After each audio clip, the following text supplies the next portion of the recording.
Hi friends, welcome to Warrior Choice Academy. Current science and టెక్నాలజీకి సంబంధించి ఇప్పటివరకు మనం 8 క్లాసెస్ చెప్పుకున్నాము. మనం చెప్పుకున్న క్లాసెస్ అనేవి పూర్వీ పబ్లికేషన్స్ నుంచి అనిల్ సార్ మార్కెట్లోకి రిలీజ్ చేస్తున్న మ్యాగజైన్స్కి సంబంధించి డీటెయిల్ ఎక్స్ప్లెనేషన్ మన యూట్యూబ్ ఛానల్లో వీడియోస్ అనేవి అప్లోడ్ చేస్తున్నాము. ఎవరైతే ఫస్ట్ టైం మన యూట్యూబ్ ఛానల్ చూస్తున్నారో మన యూట్యూబ్ ఛానల్ సబ్స్క్రైబ్ చేసుకోండి.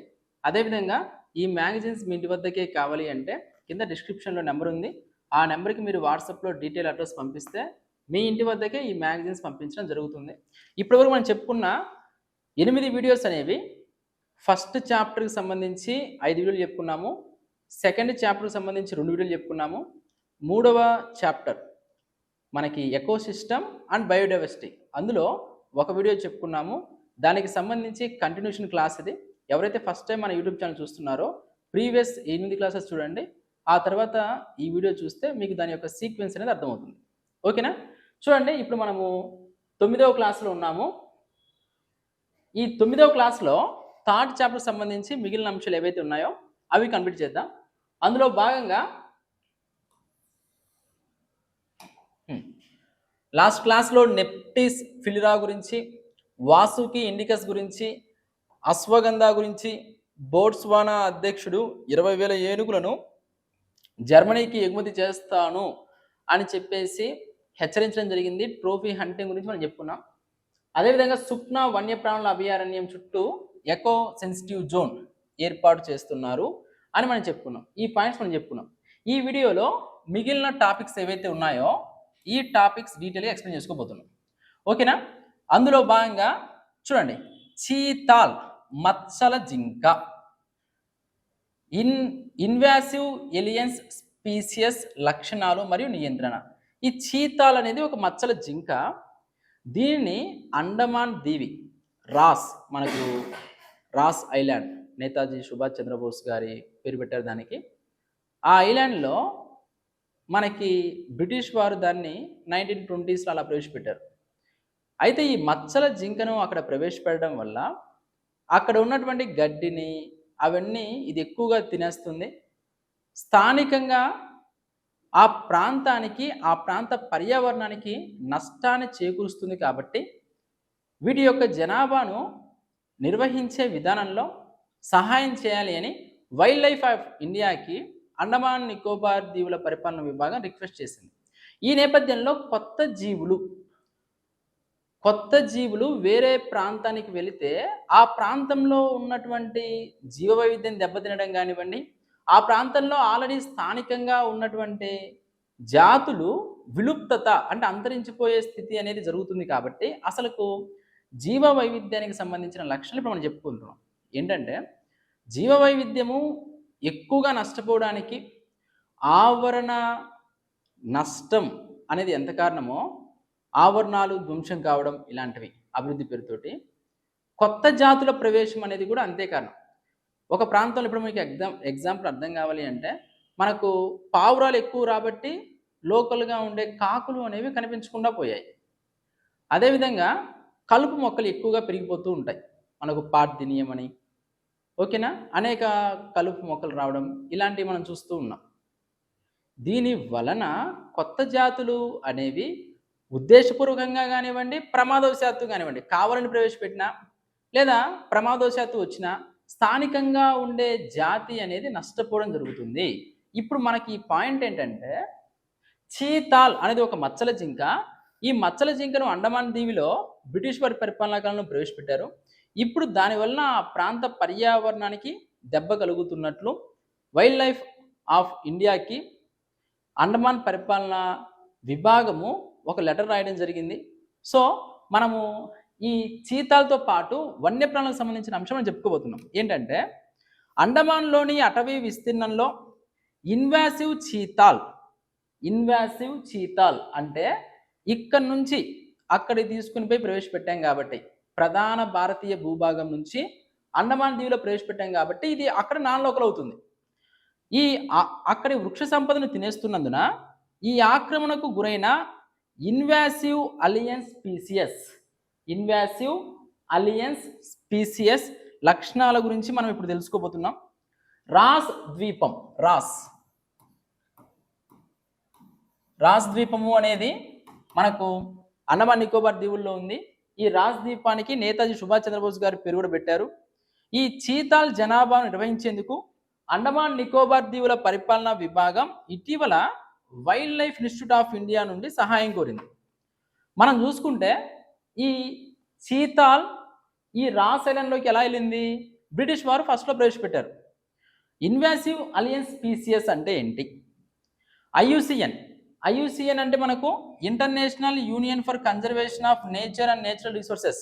మనకు రెడ్ లిస్ట్ అనేది ఉంది కదా, ఈ రెడ్ లిస్ట్ను ప్రచురించేది ఐయుసిఎన్ ప్రకారము ఇన్వాసివ్ అలియన్ స్పీసియస్ అంటే ఇతర దేశాలకు చెందిన ఒక జాతి సహజ లేదా పాక్షిక సహజ ఆవరణ వ్యవస్థలో స్థిరీకరించబడి అచ్చటి ఆవరణ వ్యవస్థలో మార్పులను తీసుకువచ్చి అచ్చటి జీవ వైవిధ్యానికి హాని తలపెట్టే జాతి లేదా జీవి. అంటే ఒక ప్రాంతం నుంచి వేరే ప్రాంతానికి తీసుకుని పోయిన జీవి వలన ఆ ప్రాంత పర్యావరణానికి జీవ వైవిధ్యానికి నష్టం కలిగితే ఆ జాతిని ఇన్వాసివ్ అలియన్ స్పీసెస్ అంటారు. మనం చూసుకుంటే ఇప్పుడు మనం చెప్పుకున్నట్టు జీవ వైవిధ్యము అనేది ఎక్కువగా నష్టపోతుంది ఇటీవల కాలంలో.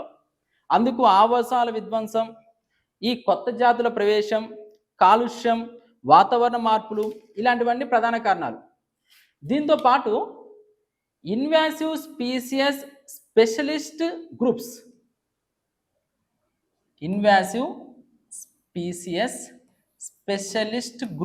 అనేది ఒకటి ఉంది. ఇన్వాసివ్ స్పీసియస్ స్పెషలిస్ట్ గ్రూప్స్ అనేది ఐయుసిఎన్ యొక్క జాతుల సర్వైవల్ కమిషన్, స్పీసియస్ సర్వైవల్ కమిషన్ ఆధ్వర్యంలో నిర్వహించబడిన ఆక్రమణ జాతులపై శాస్త్రీయ మరియు విధాన నిపుణుల యొక్క ప్రపంచ నెట్వర్క్. అంటే ఇన్వాసివ్ స్పీసియస్ స్పెషలిస్ట్ గ్రూప్ అనేది ఒక గ్రూప్. దీని యొక్క ముఖ్య ఉద్దేశము ఐయుసిఎన్ చేత ఏర్పడినది. ఏవైతే ఆక్రమణ జాతులు ఉన్నాయో ఈ ఆక్రమణ జాతుల మీద శాస్త్రీయ అధ్యయనం చేయడం కోసం ఏర్పడినటువంటి ఒక నెట్వర్క్ ఇది ప్రపంచవ్యాప్తంగా. ఈ ప్రశ్నని మనకు 2023 యూపీఎస్సీ ఫిలిమ్స్లో అడగడం జరిగింది. అదేవిధంగా మనం చూసుకుంటే ఈ కొత్త జాతులు ఏ రకంగా ఉంటాయి? ఒకవైపు వృక్షాల రూపంలో ఉండొచ్చు, ప్లాంట్స్ జంతువుల రూపంలో ఉండొచ్చు, యానిమల్స్ అయినా ఉండొచ్చు, శిలీంధ్రాలు ఫంగై, వైరస్లు, బ్యాక్టీరియాలు ఇవన్నీ కూడా కొత్త జాతుల రూపంలో ఉంటాయి. అదేవిధంగా మనం చూసుకుంటే భారతదేశంలో పార్థీనియం, మనకు వయ్యారి బామ అంటారు, ప్రధాన కలుపు మొక్క ఉంది. ఈ కలుపు మొక్క వల్ల ముఖ్యంగా ఒకవైపు శ్వాసకోశ సంబంధిత వ్యాధులు వస్తున్నాయి, మరొక వైపు రైతుకు ఉత్పాదకత తగ్గుతుంది, పెట్టుబడి వ్యయం కూడా పెరుగుతుంది. అంటే ఈ కొత్త జాతులు ఒక ప్రదేశం నుంచి ఇంకో ప్రదేశానికి రాబట్టి అనేక నష్టాలు ఉన్నాయి అని చెప్పుకుంటూ ఇక్కడ ఎగ్జాంపుల్స్ ఇచ్చుకుంటూ వచ్చారు. అదేవిధంగా లాంటీనా కెమెరా అనేది కూడా పశ్చిమ కనుమల్లో ఎక్కువగా ఉంది. ఇది లాంటీనా కెమెరా. దీనివల్ల నష్టం ఏంటి? ఇది ఎక్కువగా పెరిగిపోబట్టి రాబందులకు వాటి ఆహారాన్ని వేటాడడంలో ఆటంకం కలిగిస్తుంది. ఫలితంగా రాబందుల జనాభా కూడా తగ్గిపోతుంది. ఇది కూడా మనకి ఇంపార్టెంట్. పశ్చిమ కనుమల్లో లాంటీనా కెమెరా అనేది ఎక్కువగా పెరిగిపోతుంది. పెరిగిపోవడం వల్ల సమస్య ఏంటి? రాబందులకు కావలసిన ఆహారము వేటాడడానికి ఇవి అడ్డొస్తున్నాయి. ఇవి విపరీతంగా పెరిగిపోవడం వల్ల రాబందులకు ఆహారం దొరకకపోవడం వలన రాబందుల జనాభా తగ్గిపోతుంది. అదేవిధంగా గుర్రపు డెక్క కాలువల్లో ఉండేది.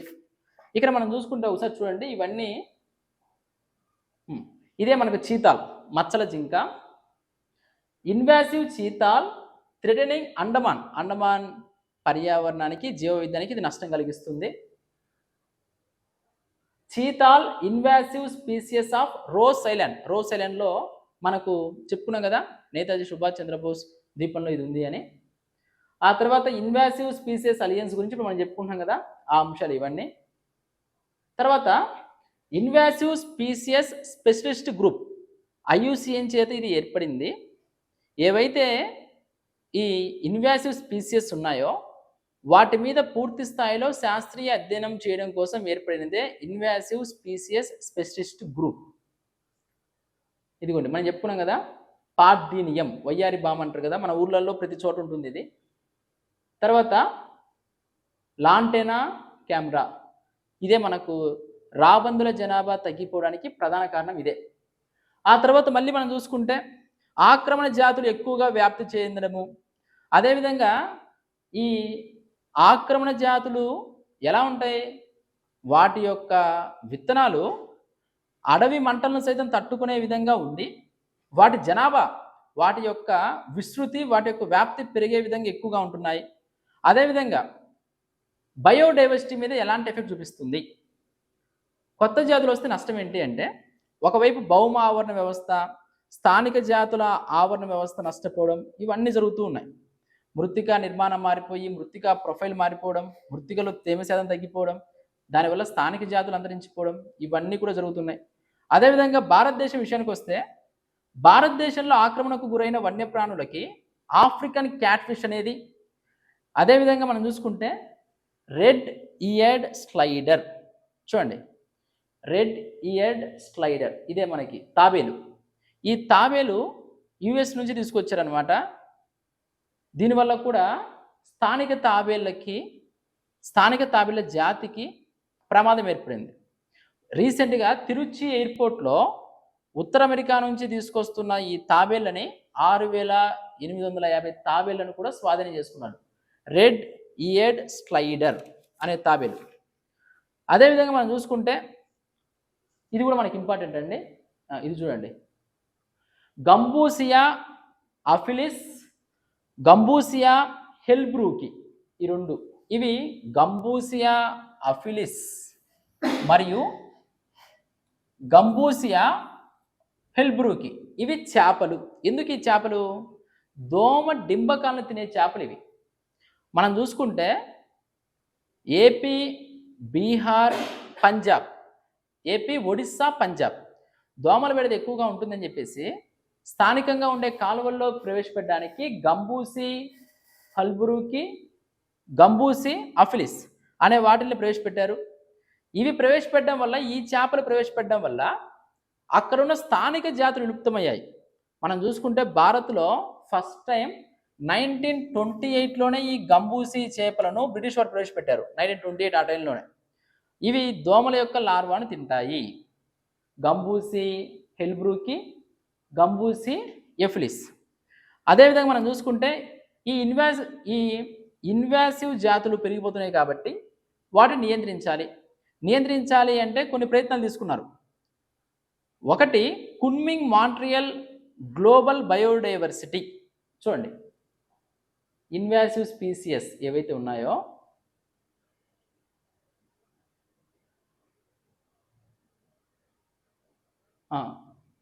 ఈ ఇన్వాసివ్ స్పీసెస్ను తగ్గించడం కోసం Kunming Montreal global biodiversity framework 6వ లక్ష్యం అది, దాన్ని తీసుకోవడము.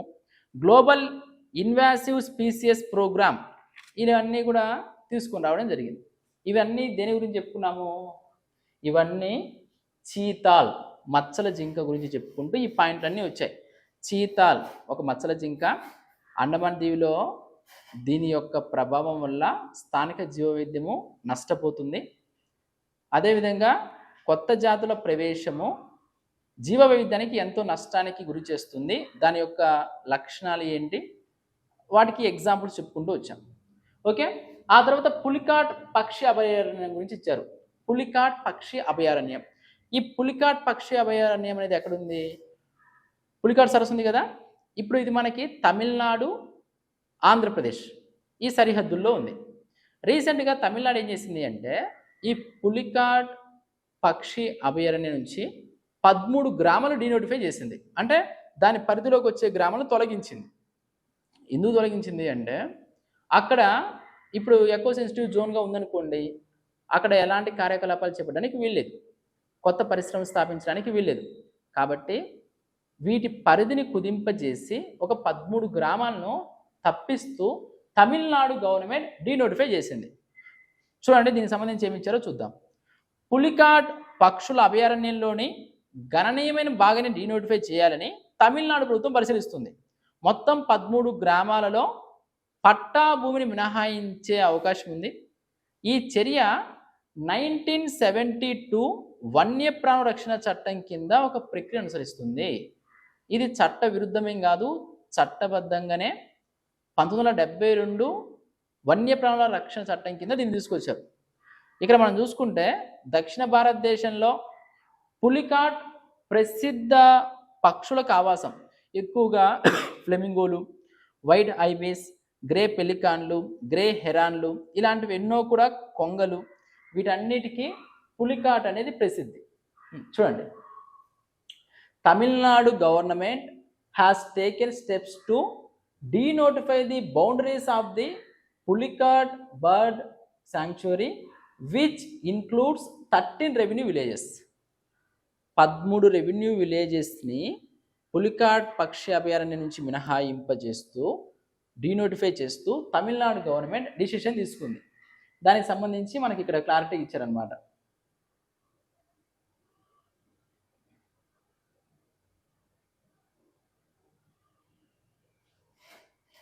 ఇక్కడ చూడండి, ఇక్కడ మనం చెప్పుకున్న పాయింట్లు ఉన్నాయి. అందులో ఒక point, what's at stake the denotification could reduce the sanctuaries eco sensitive zone. Eco sensitive zone యొక్క పరిధి తగ్గిస్తుంది. దానివల్ల ఏమవుతుంది, ఆ ప్రాంతంలో ఎకో సెన్సిటివ్ జోన్ పరిధి నుంచి మినహాయించిన ప్రాంతంలో పరిశ్రమను ఏర్పాటు చేసుకోవచ్చు. This could allow industrial projects like the Kattupalli port expansion. Kattupalli దీని 13 గ్రామాలను మినహాయిస్తూ తీసుకొచ్చిన దాని ప్రధాన ఉద్దేశం ఏంటంటే కట్టుపల్లి పోర్ట్ ఎక్స్పాన్షన్. కట్టుపల్లి పోర్టును ఎక్స్పాండ్ చేస్తున్నారు అనమాట. To damage the lagoon, sand bar and the hydrology of Pulicat. అది దానికి సంబంధించి ఇచ్చారు మనకి ఇక్కడ.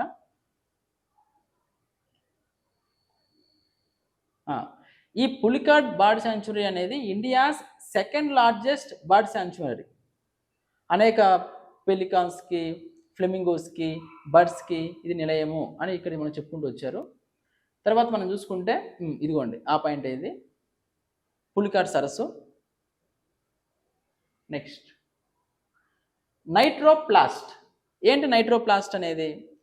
నత్రజని వాయువును కణాల పెరుగుదలకు ఉపయోగపడే రూపంలోకి మార్చగల ఆల్గెలో నైట్రోప్లాస్ట్ అని పిలువబడే కొత్త అవయవాన్ని శాస్త్రవేత్తలు కనుగొన్నారు. ఏంటి? ఆల్గలే నైట్రోప్లాస్ట్. మామూలుగా మనకు నత్రజని స్థాపన వీటన్నిటి నత్రజని అవసరం కదా, దానికి ఇటీవల శాస్త్రవేత్తలు ఒక కొత్త అవయవం కనిపెట్టారు. దాని పేరే ఆల్గెలో నైట్రోప్లాస్ట్. ఓకేనా? ఇది సుమారు 100 మిలియన్ సంవత్సరాల క్రితం ఆల్గే మరియు యూసివైఎన్ఏ అనే బ్యాక్టీరియా మధ్య సహజీవన సంబంధం నుండి ఉద్భవించడం జరిగింది. ఏంటో చూద్దాం దీని గురించి. ఇదే first algae that can fix nitrogen. దాని పేరే నైట్రోప్లాస్ట్. ఓకేనా? ఇదే నైట్రోప్లాస్ట్కి సంబంధించి UCYNA nitroplast. Next grey slender loris. మనకి ఇదిగోండి ఇదే గ్రే స్లెండర్ లోరిస్ అనేది ఇదిగోండి ఇలా ఉంటుంది. వీటి జనాభా తగ్గిపోతుంటే ఇటీవల కాలంలో ఉత్తర గోవాలో ఎక్కడ దీన్ని పరిరక్షించాలని అడిగే అవకాశం ఉంది. ఎక్కడ అంటే గోవాలో. ఉత్తర గోవాలో గ్రే స్లెండర్ లోరిస్ని అటవీ అధికారులు రక్షించారు.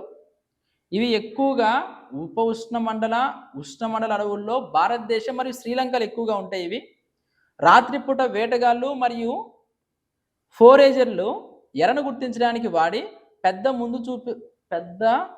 ముందుకు చూసే కళ్ళను ఉపయోగిస్తాయంట.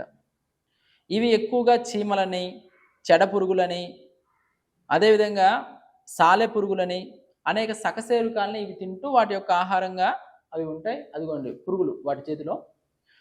ఐయుసిఎన్ రెడ్ లిస్ట్ ప్రకారం 1972 వన్యప్రాణుల రక్షణ చట్టంలో కూడా వీటి గురించి ప్రస్తావన ఉంది. Grey slender loris. Next Zimbabwe యొక్క కరీబా సరస్సు. కరీబా సరస్సులు మనకి ఇంపార్టెంట్. ఇక్కడ ఏంటంటే చూడండి, కరీబా జాంబియా జింబాబ్వే సరిహద్దుల్లో కరీబా అనే ఒక సరస్సు ఉంది. అది ప్రపంచంలోనే అతిపెద్ద సరస్సు. అయితే ఇటీవల ఎల్నినో లానినో ఉంటుంది కదా, కరువు ఎక్కువగా ఉంటుంది ఎల్నినో. దాని వలన దీని యొక్క సామర్థ్యం తగ్గిపోయింది. నీటి సదుపాయం అందుబాటులో లేదు ఆ రిజర్వాయర్లో అని చెప్పేసి ఈ పాయింట్ గురించి చెప్పుకుంటూ వచ్చారు.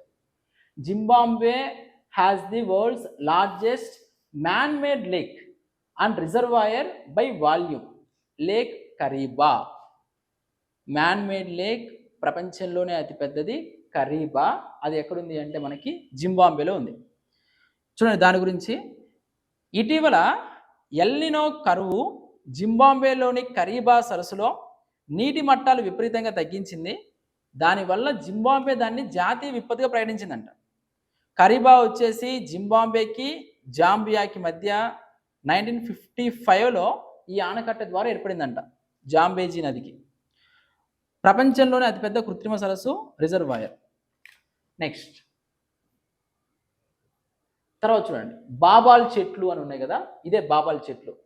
ఈ బాబాల్ చెట్లు ఏంటంటే global society for the preservation of baobabs and mangroves Madagascar యొక్క ఐకానిక్ బాబాల్ చెట్లను పునరుద్ధరించడానికి ఒక మార్గదర్శక చొరవను ప్రారంభించింది. అంటే ఇవన్నీ కూడా ఆవరణ వ్యవస్థకు సంబంధించినవి, జీవ వైవిధ్యానికి సంబంధించినటువంటి అంశాలు.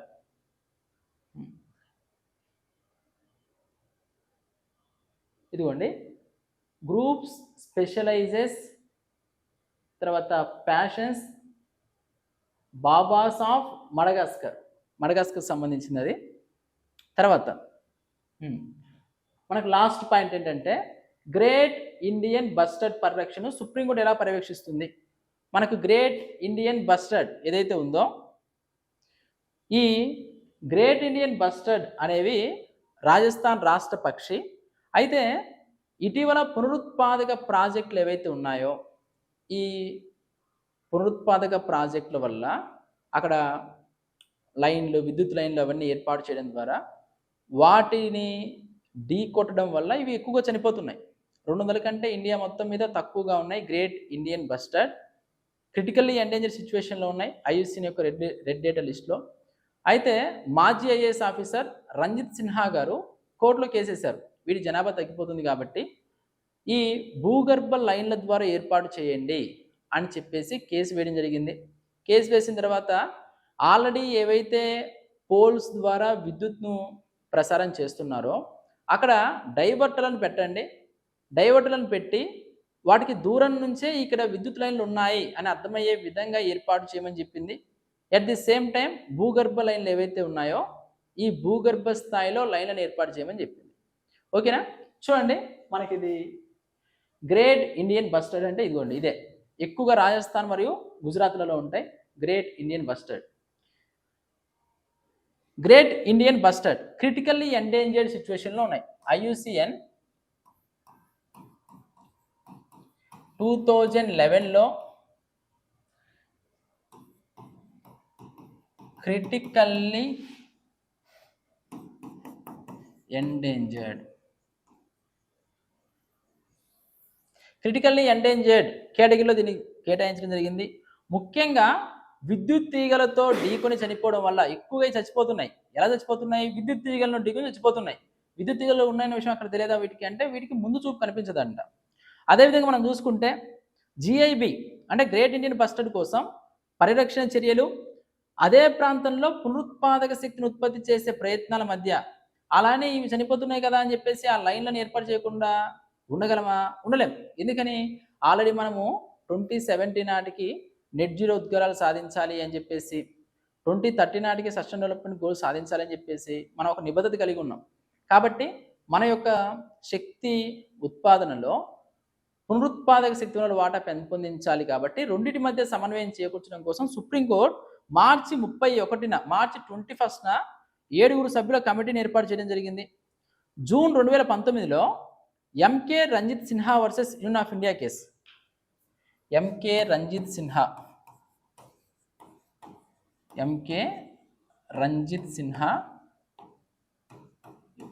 మనకు రంజిత్ సిన్హా గారు వీడి జనాభా తగ్గిపోతుందని 2019లో కోర్టు కేసు వేయడం జరిగింది. అదేవిధంగా మనం చూసుకుంటే ముఖ్యంగా విద్యుత్ లైన్లు ఇప్పటికే ఆల్రెడీ కనుక ఉంటే ఉన్న చోట డైవర్టర్లను ఏర్పాటు చేయండి, అదేవిధంగా భూగర్భ విద్యుత్ లైన్లను ఏర్పాటు చేయండి అని చెప్పడం జరిగింది.